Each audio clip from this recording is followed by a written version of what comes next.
Hello everyone, Jeremy Michael Beck here, and today we will be taking a look at this image. This image is a collection of all of the informational art panels I have created for Beyond the Break, Book 1 of the Return series. What we're going to be doing today is taking a look at language creation through world building. So first, with the world building, a description of the world of Nami, where our antagonist race, the reptilians, hail from. And you'll see here different descriptions of the organization of the Nemesis system. It has 2 stars, 1 gas giant, 3 moons. We also have an image of the temple, the religious center of Nami, and the flag of Nami to show the nationalist aspect of the government and how it runs everything, including even the language. So we'll start here with, in Nemetian mythology, life began elsewhere. The homeworld was threatened by cataclysm when a god, Savathun, appeared. The god offered the people a new home, needing only their help to get there. The temple was erected to record the history before Nami, commemorate the god, and hope for the future, although much of this history was lost when the temple was ransacked. Knowledge of what came before was lost. This new realm, dubbed Nemesis for Life Giver, contained only the twin suns Nem Alpha and Beta. The night sky was complete darkness. A habitable world was made of the moon of a gas giant. This new home was called Nemi, or the Living. The people spread across the continent to continue their evolution. And what remains of this history fell under the old government. Over time, initial land claims grew into 2 warring states. A corporation leveraged an advantage over one side and secretly constructed a colony off-world, releasing them of their obligations.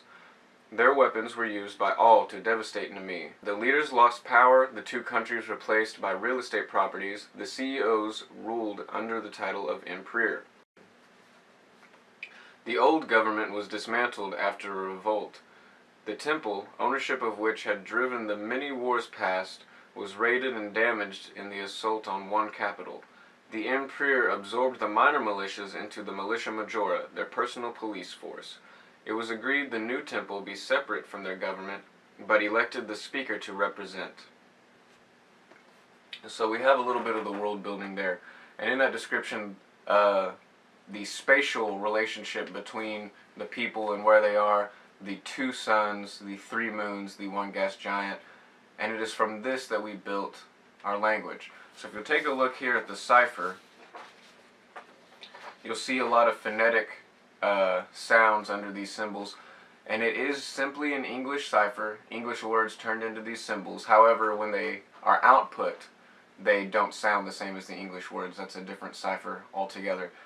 But in building the language, I'll show you here, I took 4 basic symbols, making 4 different marks around a square.